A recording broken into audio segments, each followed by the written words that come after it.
All right, so today we're going to be doing um, we're going to do increasing and decreasing, and we're also going to do min and max points. We're going to do so a lot of this is what calculus is all about. So when you take calculus, the first thing you're going to do is a derivative, which tells you the rate of change instantaneously at each point. The next thing you're going to do is use your derivatives to find periods of increasing and decreasing, and a lot of other stuff in your local min and max. So that's usually your first year of calculus, and then you start doing integration. So this is really important for calculus. It's really not all that interesting from a non-calculus perspective, but we'll get through it. Oops, hold on, let me get on the right layer. All right. Can you go over how the Oh, okay. I have a couple questions. Let me talk. Can you go over the machine functions? I got myself all confused. Oh, okay. So real quick on the machine functions. So for the machine functions, it's just the machine diagram. So if I had a function f of x equals x squared plus 2, I put into my function to go into it. It's just like I don't know, it's just a cute way of describing what a function does. If I plug into 2 squared is 4 plus 2, so that pops out 6. And so the machine inputs 2 and outputs 6.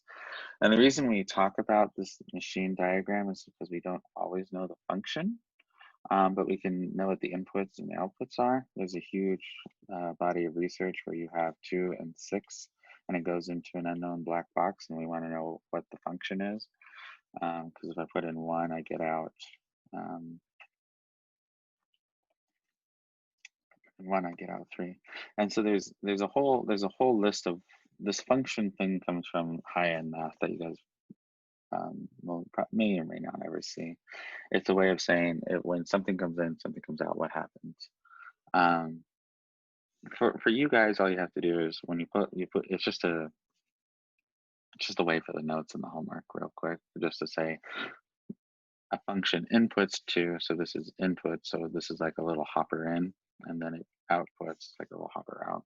So it's just kind of like a machine that operates on a thing. I wouldn't worry too much about it. It's not going to be on it. Okay, let me get rid of all this. All right. So let's talk about this. So we're going to talk about when the function is increasing or decreasing. So a function is increasing on an interval is when x1 goes from when x1 is less than x2, that the function is less than that. And we just draw it. It's easier just to see by the thing. So if this is my x1, and this is my x2, and this is my f of x1, and this is my f of x2, a function said to be decreasing, or increasing, sorry, is when I increase my x1 to x2, if I'm going forward in the x direction, I'm going up in the y direction as well. It's a really formal definition. I mean, and we'll do the opposite here. X1 and x2, so as long as I'm still going forward, if f of x1 is greater than f of x2, we say the function's decreasing on the interval. And so it needs to be true for all values in which this is case. And so, and here your book uses strictly increasing. So we'll actually do this in a second. So let's go down a little bit. So we have a local minimum if f of a is less than for some open interval. So that doesn't matter how small this interval is, it's just for some open interval. So like no matter how small the space is, you can do it, and has a maximum value if f at a is this. And this is once again easier seen by drawing it. So let's just go and draw it.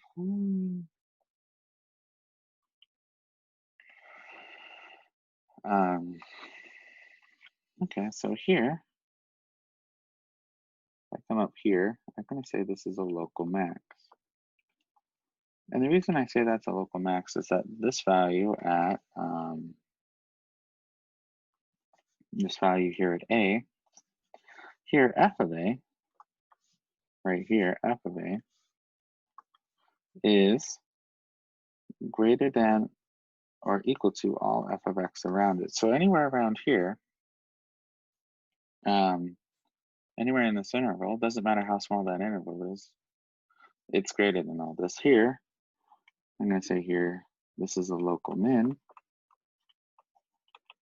But notice there is definitely a value that's less than it, right? Like values over here are less than this local min, but in this small area, right?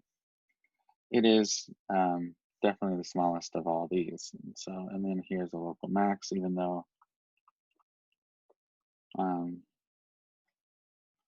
once again, this is less than what's over here, okay?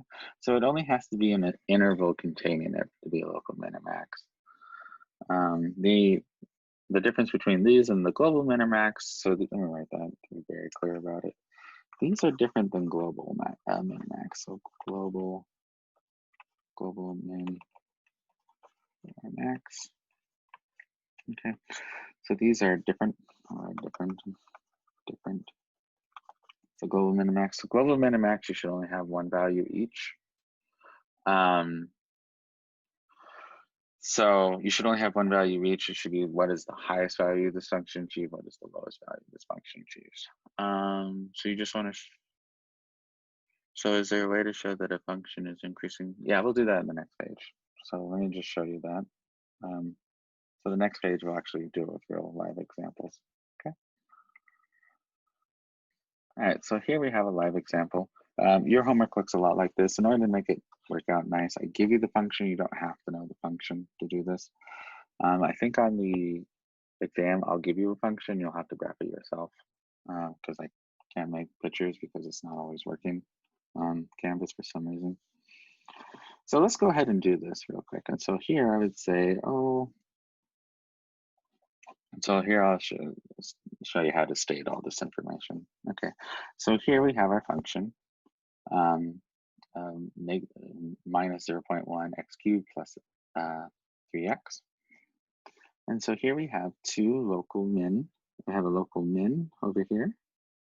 So it says identify the local min. It's actually easier to start by finding the local min or max, and then the intervals of increasing just seem to fall out from it. So let's go ahead and put this right here. Put this right here. So those are my local min or max. Let's just roughly round this.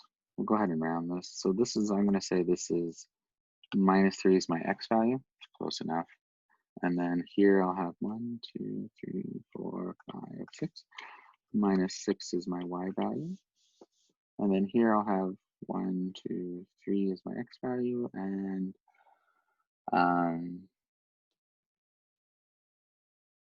so this will be 3. And then let's go ahead and count 1, 2, 3, 4, 5, 6. And it's like 6 and a third. So 6.3. And so here we have our two values. And so this right here would be my local max, or a local max, and this is a local min. Local min. Okay, and so here, so I would just write my local max. Oops, if I could spell it all today. So my local max occurs, and a local max is a point. It's a point on the graph, right? It's the point where it occurs. And so the local max here is 6.3. Or another way of writing this, so local max of y equals 6.3 occurs at x equals 3. This is a little bit more pedantic. You don't need to do it that way. And for those who don't know, pedantic means overly detailed. So the local min occurs here because this tells you where it occurs and what value it is, and so it's the best way to give that information. And so here we're going to talk about intervals. So let me go back to page 1 real quick. So there's a local maximum value. So this point is the local max, this point's the local min. So points on the function are local max and mins. And here, so function's increasing on the interval. So here when we say increasing and decreasing, we state intervals, okay? And so here, the interval where this function's so let's go ahead and do decreasing. That's what I list first, I guess. Decreasing. So it's decreasing on which interval? Well, it's decreasing from, well, since I know this is cubic, I can say it's from minus infinity to 3. But is this the only place where it's decreasing? The answer is no, it's actually decreasing here from 3 to infinity. I'm gonna write union 3 to infinity. And then here for increasing, I'm gonna put in the values from minus 3 to 3. Okay, and when we do intervals for increasing and decreasing, we always use parentheses because here at 3, the value is neither increasing nor decreasing. So,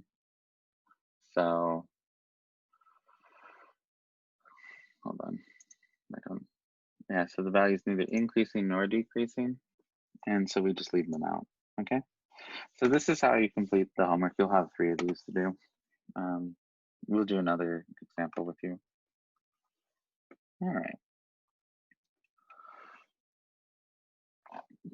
So let's go ahead and do this, and I'm going to label the points. Let's say 1, 2, 3. Let's say that's minus 4.50. This is 0, 1, and this is, hold on.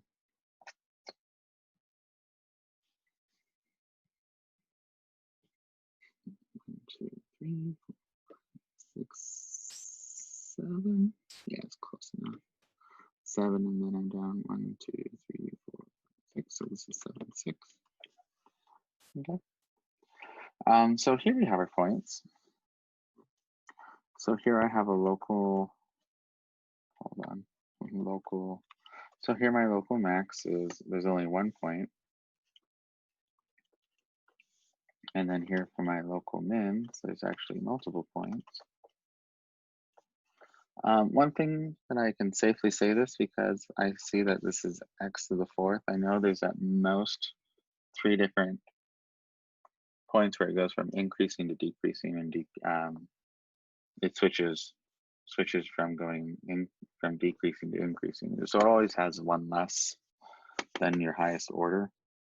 I think we talk about that later, but I'm not positive. But here we have local mins. Here we have it at minus 4.5 and 0, and then also at 7 and 6. So which interval is this increasing on? I'll actually have you guys type something in real quick. Where is this increasing?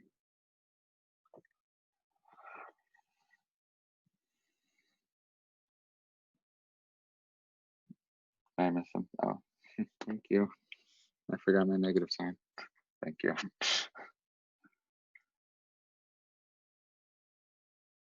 So which interval is this increasing on?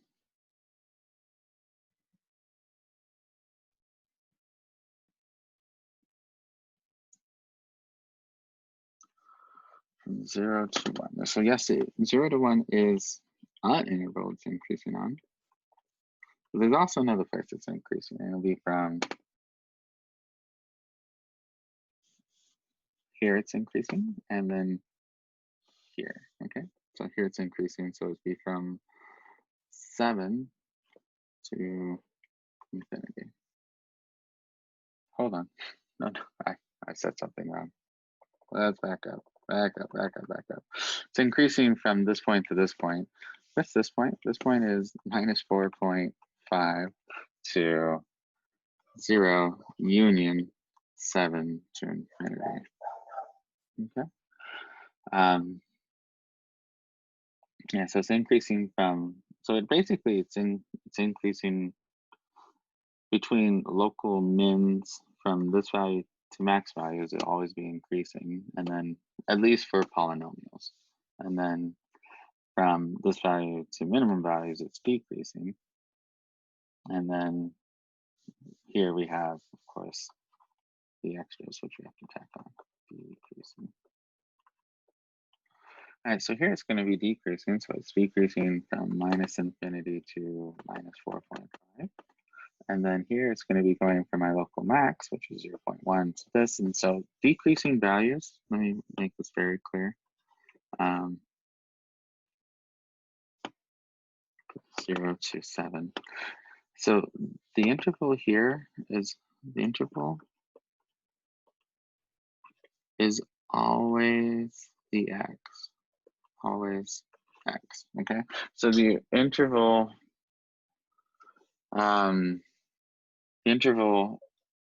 values you give are always the x values, okay?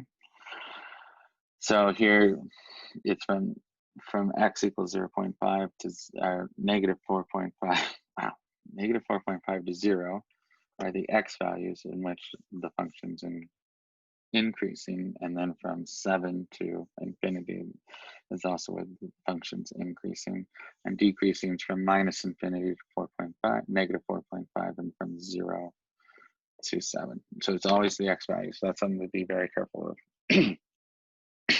I hope I don't lose my voice. Make teaching real interesting. All right. So let's do this real quick. All right. So here's a graph. So this is what I built last summer. So here's a graph of the actual temperatures in June for Las Vegas in 2019. So this is actually what it was last year. I pulled this from alfalfa. So here, if we're going to do this, we want to find the intervals where it's increasing and decreasing, and also any local min and max. And what do these values represent? And so let's just go ahead and do that. So let's go ahead and start labeling some stuff. I don't think we'll actually do all of this per se. Let's just do kind of like some of it. So let's go ahead and say this right here. As a point of minimum, say that's a maximum. Here's a minimum. This would be my maximum. Say this is my minimum again. And then here, notice here that this is a max and this is a min. And then here, this is a max once more. And then here, well, actually this is just bad data. So ignore that. And so here, so let's go ahead and write a couple of them. So let's just write a local min and some local maxes real quick. All right, and so in order to do this, let me zoom out just a step. So we're gonna have a local min. So here we're gonna say our x here is June 27th, 27 at 6 a.m. That is my x coordinate, okay? So here, the actual x coordinate for this is a date or time, right? The value here is, let's see if this is 80, 85, or 90, 90, 85, 80, I gotta be what? 76, 77? Let's just say 77 for kicks, right? Okay, so the next minimum occurred at 6 a.m. and it was 75 degrees. So this would be June 28th at 6 a.m. and that was 78 degrees. Do the local max to say this is what, 5 p.m. So this would be June 27th at 5 p.m.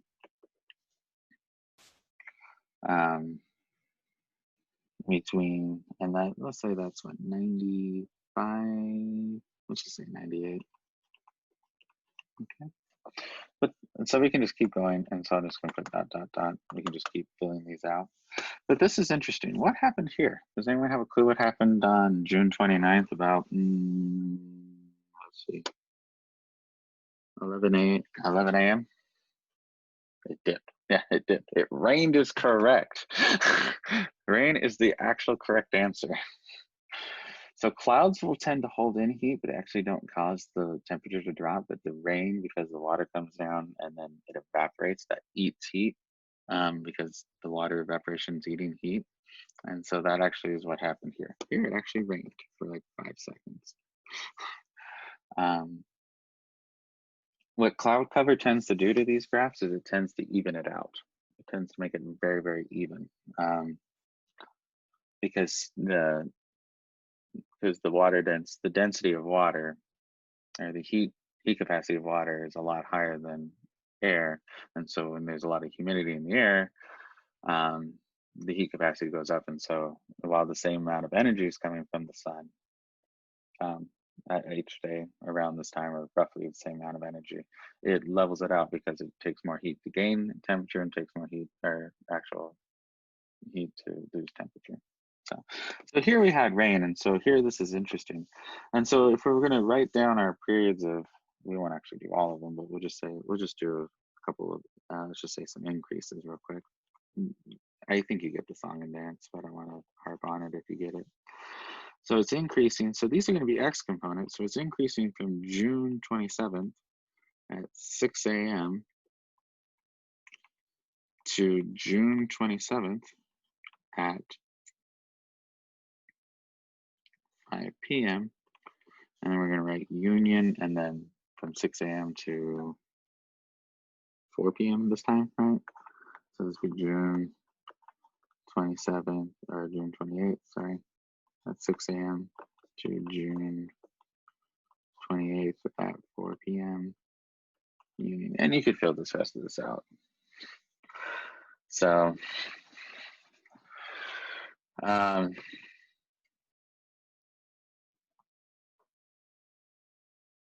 on, we had a question. Why is June? Oh, you're right. That should be 75 degrees. Thank you. Thank you, thank you, thank you. One of the symptoms of COVID-19 is confusion. We'll find out if I have it tomorrow.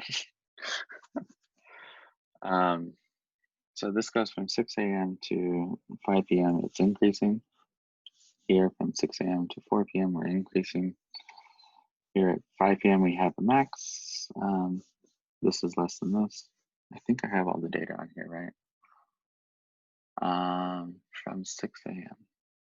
Yeah, from a.m. to p.m. we're increasing. From a.m. to p.m. we're increasing. Okay, does that make sense to you guys on how to fill this out? If I ask you to fill out the whole thing, you don't need to. This is plenty. This is plenty. You get the song and dance of how to look at a real graph and say, where is it increasing? Where is it decreasing? Where are the local min and maxes? And just real quick, what do we call the local min and max for a day? What would you call those? You're, what's it, a meteorologist? No, what is it called? Oh man, my brain's full of guacamole. What's the official name for a weather person? If you're a weatherman, highs and lows. Yeah, these are the highs and lows for the day. Yeah. Thank you for guessing what is your professor's thinking. All right, so let's do the next set of notes.